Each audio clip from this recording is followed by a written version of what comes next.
मानसेरा से एक भाई ने मसला पूछा है कि मेरी बीवी 2 साल से नाराज होकर मेके बैठी है और इस अरसे में ना कभी हमारी मुलाकात हुई और ना कभी जिनसी ताल्लुक कायम हुआ।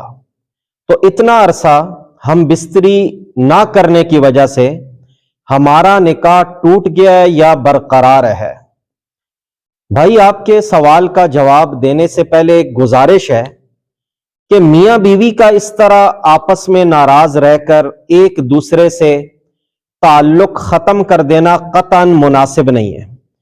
इससे खुदा नाराज होता है और शैतान खुश होता है। आपस की रंजिशों को मिल बैठकर खत्म करने की कोशिश करें और एक दूसरे के हुकूक अदा करने का एहतमाम करें, वरना शैतान तो इस पे बहुत खुश होता है कि मियां बीवी में नाचाकी पड़ जाए। और अमूमन छोटी छोटी बातें होती हैं जिनको बुनियाद बना के खफगी होती है और बात कहीं से कहीं चली जाती है। अब आपके सवाल का जवाब यह है कि मियां बीवी की सिर्फ दूरी और ला ताल्लुकी की बिना पर निकाह नहीं टूटता जब तक के निकाह टूटने का कोई शरई सबब यानी तलाक और खुला वगैरह ना पाया जाए।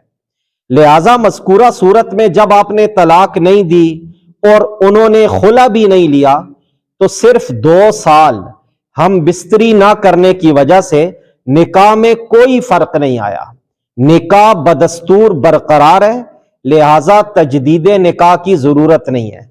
और कोशिश करें कि उनको राजी करके अपने घर लाएं, रंजिशों को बुलाकर उनके साथ खुशगवार जिंदगी बसर करने की कोशिश करें।